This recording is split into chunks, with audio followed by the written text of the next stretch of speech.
மாநாட்டில் கலந்து கொள்வது குறித்து சிவகங்கை திமுக தெற்கு ஒன்றிய செயலாளர் ஜெயராமன் தலைமையில் சிறப்பு கூட்டம். சிவகங்கை மாவட்டம் சிவகங்கை அருகே உள்ள தெற்கு ஒன்றிய கழக அலுவலகம் கலைஞர் அறிவாலயத்தில் சிவகங்கை திமுக தெற்கு ஒன்றியம் சார்பில் சிறப்பு கூட்டம் நடைபெற்றது. இந்த கூட்டத்திற்கு திமுக தெற்கு ஒன்றிய செயலர் ஜெயராமன் தலைமை தாங்கினார்.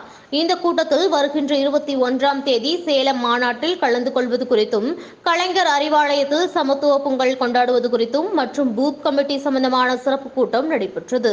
இந்த கூட்டத்தில் திமுக சிவகங்கை ஒன்றிய துணைச் செயலர் கொட்டக்குடி பஞ்சவர்ணம், மாவட்ட பிரதிநிதி மனோகரன், தியாகராஜன், ஒன்றிய பொருளர் பாண்டியராஜன், மாவட்ட ஆதிதிராவிடர் நலக்குழு அமைப்பாளர் சிங்கமுத்து, மாவட்ட திமுக தொண்டரணி துணை அமைப்பாளர் ஒமேகா திலகவதி கண்ணன், மாவட்ட மகளிர் அணி மார்க்கெட் கமலா, செல்வராணி, இளைஞரணி அமைப்பாளர் தங்கச்செல்வம், மாணவரணி அமைப்பாளர் ஜே.ஆர். ராம்குமார், புதுப்பட்டி முத்துக்குமார், ஒன்றிய மகளிர் அணி அமைப்பாளர் ராஜேஸ்வரி, அழகு சுந்தரம், சங்கந்தி, தங்கச்சாமி, மூக்குத்தி பாலா, வேப்பங்குடி, பொன்னம்பலம் உட்பட திமுக கழக நிர்வாகிகள் என ஏராளமானோர் கலந்து கொண்டனர்.